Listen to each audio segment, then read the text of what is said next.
உள்ளே வச்சு பொறி வச்சு பிடிச்சாப்புல அந்த சப்ளை லைனை அழகாக வந்து கட் பண்ணிடுறாங்க. உக்ரைனிய துருப்புகள் நினைச்சாலும் கூட அவங்களால வந்துட்டு ஓட முடியாது, உள்ளே மாட்டிக்கிட்டாங்க. குர்ஸ்க் வீழ்ச்சி அடையுது, ரொம்ப வேகமாக வீழ்ச்சி அடையுது. 10,000க்கும் மேற்பட்ட உக்ரைனிய துருப்புகள் வந்து அவங்கள ஒரு கம்ப்ளீட்டாக வந்துட்டு ரஷ்யன் துருப்புகள் வந்து என்சர்க்கிள் பண்ணிட்டாங்க. அவங்களோட ஆப்ஷன்ஸ் வந்து ரொம்ப லிமிட்டட், ஆப்ஷன்ஸ் இல்லை அப்படின்னு கூட சொல்லலாம். ஒன்று சரண்டர் ஆகுங்க, அப்படி இல்லைன்னா மொத்தமாக வந்து மறிச்சு போங்க. இது தான் அவங்க முன்னாடி இருக்கிற ரெண்டே ஆப்ஷன்ஸ். இது எப்படி வந்துட்டு இவ்வளோ வேகமாக வந்து நடந்துச்சு? உக்ரைன் என்ன மாதிரியான தப்பை வந்து செஞ்சாங்க?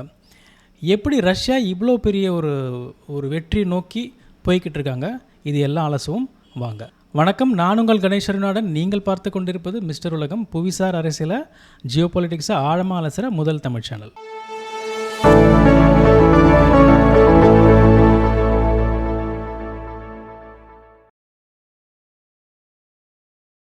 ரஷ்யா உக்ரைனுக்குள்ளே வந்ததுனால உக்ரைன் ரஷ்யாவுக்குள்ளே, அதாவது குர்ஸ்க் அப்படின்ற ஒரு ரீஜனுக்குள்ளே உள்ளே போனாங்க. உக்ரைனிய துருப்புகள் வந்து உள்ளே போனாங்க. ஆனால் ரஷ்யா வந்துட்டு மிகப்பெரிய ஒரு அளவில் வந்து ஒரு பெரிய ஒஃபென்சிவாக அதுக்கு எதிராக வந்துட்டு ரொம்ப நாள் நடத்தாமல் கொஞ்சம் இலைமறை காய்மறையாக கொஞ்சம் கொஞ்சமாக தான் நடத்திட்டு இருந்தாங்க. ஆனால் நாளடைவில் பார்த்திங்கனாக்கா மொத்தமாக இல்லாமல் மெல்லமாக வந்து குர்ஸ்க் அப்படியே வந்து சரவுண்ட் பண்ணுறாங்க அந்த உக்ரைனிய துருப்புகளை. அது வந்து ஒரு ட்ராப் அப்படின்னு கூட சொல்லலாம். அதாவது உக்ரைனிய துருப்புகளை உள்ளே வச்சு பொறி வச்சு பிடிச்சாப்பில் ஒரு ட்ராப்பை பண்ணுறாங்க அப்படின்றது முதல்லேருந்தே தெரிஞ்சாலும் அது இப்போ தான் வந்துட்டு அது ப்ரூவ் ஆகிருக்கு. கொஞ்ச நாளுக்கு முன்னாடி பார்த்திங்கனாக்கா ஒரு கேஸ் பைப்லைன், அந்த கேஸ் பைப்லைனுக்குள்ளே கேஸ் எதுவுமே போகல, அந்த பைப்லைன் வழியாகவே உள்ள ரஷ்ய துருப்புகள் உள்ள வந்து ஆல்மோஸ்ட் ஒரு 3-4 கிலோமீட்டருக்கு அந்த பைப்லைனுக்குள்ளவே வந்துட்டு சுட்ஸா அப்படின்ற நகரத்துக்குள்ளே அந்த ரஷ்யன் துருப்புகள் வந்துட்டாங்க. வந்து அந்த உக்ரைனிய படைகளை சூழ்ந்துடுறாங்க.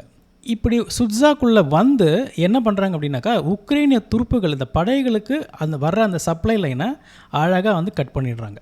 அதே நேரத்தில் என்ன பண்ணுறாங்கனாக்கா அந்த ரஷ்யன் கிரவுண்ட் ஃபோர்ஸ் இந்த பக்கமும் அந்த பக்கம் ஃபைட் பண்ணுற அந்த எல்லாமே ஒரு மேசிவாக மெல்லமாக வந்துட்டு உள்ளே முன்னேறி உக்ரைனுக்குள்ளே போக வேண்டிய ஒரு 2 ரோடு மட்டும்தான் இருக்குது அந்த குர்ஸ்க்லேருந்து. அந்த 2 ரோடையும் வந்துட்டு அழகாக வந்து அடைச்சிடுறாங்க. இந்த 2 ரோடையும் அடைச்சனால என்ன ஆகுது அப்படின்னாக்கா அவங்களுக்கு ஒன்று சப்ளையும் வராது, ரெண்டாவது அங்கேருந்து தப்பிச்சு மறுபடியும் அவங்க உக்ரைனுக்குள்ளே ஓடிடலாம் அப்படின்னு சொல்லிட்டு உக்ரைனிய துருப்புகள் நினைச்சாலும் கூட அவங்களால வந்துட்டு ஓட முடியாது, உள்ளே மாட்டிக்கிட்டாங்க. உள்ளே மாட்டிக்கிட்டது எத்தனை பேர்? கிட்டத்தட்ட 7,000லேருந்து ஒரு 10,000 படைகள், உக்ரைனிய படைகள் அப்படின்னு சொல்கிறாங்க. எக்ஸாக்ட் நம்பர் கரெக்டாக தெரியல. இப்போ இந்த உக்ரைனிய படைகளுக்கு இருக்கிற ஆப்ஷன்ஸ் வந்து ரொம்ப ரொம்ப கம்மி. அப்படி என்ன அப்படின்னாக்கா ரஷ்ய படைகள் அவங்கள நோக்கி வந்து ஃபயர் பண்ணிகிட்டே இருக்காங்க. அதை அவங்க வந்துட்டு எதிர்பார்த்து அதை வந்து திரும்ப வந்துட்டு பண்ணணும். ஆனால் அதில் இன்னொரு ப்ராப்ளம் என்ன இருக்குனாக்கா திரும்ப அவங்க வந்து ஃபயர் இப்போ பண்ணிக்கிட்டு இருக்காங்க அப்படின்னா கூட அவங்களோட அம்யூனிஷன் சப்ளை கட் ஆயிடுச்சு. அதனால் அவங்கக்கிட்ட இருக்கிற அந்த அம்யூனிஷன்ஸ் தீர்ற வரைக்கும் தான் அவங்களால வந்துட்டு திரும்ப ரஷ்ய படைகளோட போர் புரிய முடியும். அதுக்கப்புறமா அவங்க வந்து நிராயுதபாணி தான் நிற்கணும். ஸோ ரெண்டாவது ஆப்ஷன் என்னன்னாக்கா அவங்க வந்துட்டு சரண்டர் ஆகிடலாம் அல்லது வந்து க்ரஷ் ஆகிடணும். அதாவது கம்ப்ளீட்டாக வந்துட்டு they have to be crushed.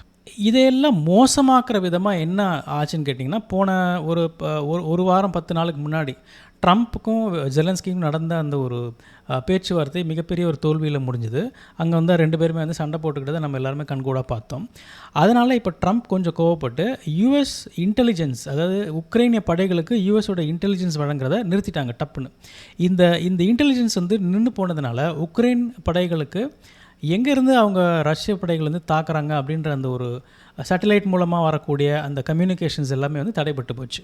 யுஎஸோட அந்த இன்டெலிஜென்ஸ் கம்ப்ளீட்டாக ஸ்டாப் ஆனதுனால என்ன ஆகுது அப்படின்னு கேட்டால் உக்ரைனிய படைகளுக்கு தான் எங்கே இருக்கிறோம் அப்படின்றதும் எப்படி ரெஸ்பாண்ட் பண்ணணும் அப்படின்றது சுத்தமாக தெரியல. இதையே கரெக்டாக குறி வச்சு ரஷ்ய படைகள் என்ன பண்ணுறாங்க, மிகப்பெரிய அளவில் ட்ரோன் தாக்குதல், ஆர்ட்டிலரி தாக்குதல், அதுக்கப்புறம் அவங்களோட விமானப்படையை வச்சு மிக துல்லியமாக வந்து உக்ரைனோட படைகள் எந்தெந்த பொசிஷனில் இருக்குன்றதை அழகாக நோட் பண்ணி நீட்டாக வந்துட்டு அடிக்கிறாங்க. பல ரிப்போர்ட்கள் என்ன சொல்லுதுனாக்கா உக்ரைனோட அந்த ஏர் டிஃபென்ஸ் கூட வந்து ரொம்ப வீக் ஆயிடுச்சு அப்படின்னும், அவங்களால அந்த ரஷ்ய அந்த ஏர் ஸ்ட்ரைக் அகெயின்ஸ்டாக எந்த விதமான ஒரு பதிலடி தாக்குதல் நடத்த முடியாமல் மிகப்பெரிய ஒரு கையறு நிலையில் இருக்கிறதா சொல்லுது. போர் அப்படின்னு நம்ம சொல்கிறதுல 2 விதமான சொற்கள் ஆங்கிலத்தில் இருக்குது. ஒன்று வார் அப்படின்போது, இன்னொன்று வந்து பேட்டில் அப்படின்னு. வார் அப்படின்னா பொதுவாக அது உக்ரைனுக்கும் ரஷ்யாவுக்கும் நடக்கிறது வார்.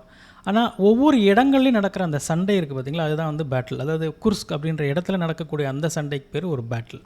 இப்போது இந்த குர்ஸ்க் நகரத்தில் நடக்கக்கூடிய இந்த சண்டையை, இந்த பேட்டிலில் கம்ப்ளீட்டாக உக்ரைன் தோற்றுரும் அப்படின்றது இலைமறை காய்மறை எல்லாம் மிக வெளிப்படையாக வந்து தெரியக்கூடிய ஒரு உண்மை.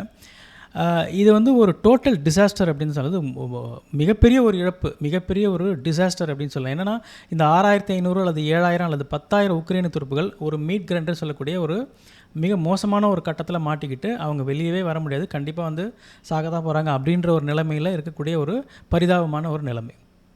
இது இன்னும் இதில் ஒரு இன்ட்ரெஸ்டிங்கான ஒரு விஷயம் என்னென்னு கேட்டிங்கன்னா, குர்ஸ்க் வேர்ல்டு வார் 2 அதாவது ரெண்டாம் உலக போரில் கூட ஒரு மிகப்பெரிய ஒரு பெரிய டேங்க் பேட்டில் நடந்துச்சு. அதில் வந்து ரஷ்யா மிகப்பெரிய ஒரு வெற்றியை வந்துட்டு ஜெர்மனிக்கு அகெயின்ஸ்டாக வின் பண்ணாங்க. அப்போது இந்த குர்ஸ்க் பேட்டில் அப்படின்றது குர்ஸ்க் வந்து ரஷ்யாவுக்கு ஒரு கை கொடுக்குற ஒரு பேட்டில் தான் என்றைக்குமே இருந்திருக்கு. அப்போது வரலாறு வந்து திரும்புது இதை வச்சு அப்படின்னு கூட சொல்லலாம்.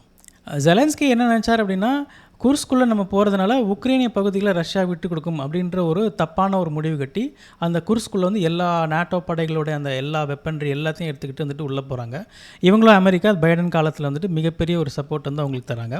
ஆனால் இப்போ நிலைமை எல்லாமே தலைகீழாக மாறின அப்புறமா கிடந்து மாட்டிக்கிட்டு முடிக்கிறாங்க. இப்போ எந்த குர்ஸ்க்கு வந்து ஒரு துருப்புச்சீட்டாக வச்சு ரஷ்யாவோட பார்கெனிங் பண்ணணும், ரஷ்யாவோட ஒரு நெகோசியேஷன் பண்ணணும், பார்கெனிங் பண்ணணும் அப்படின்னு நினச்சாரோ அது எல்லாமே வந்துட்டு இப்போ புஸ்வானமாகி போயிடுச்சு.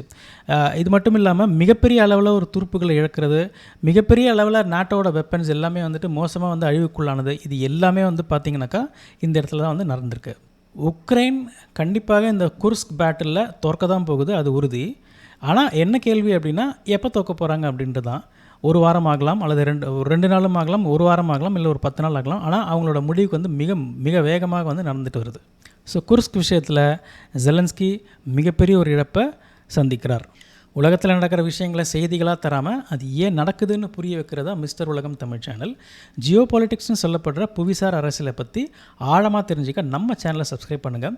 இந்த வீடியோ உங்களுக்கு பிடிச்சிருந்தா லைக் பண்ணுங்கள். உங்களோட கருத்துக்களை மறக்காமல் நம்மளோட கமெண்ட் செக்ஷனில் பதிவு பண்ணுங்கள். நன்றி, வணக்கம்.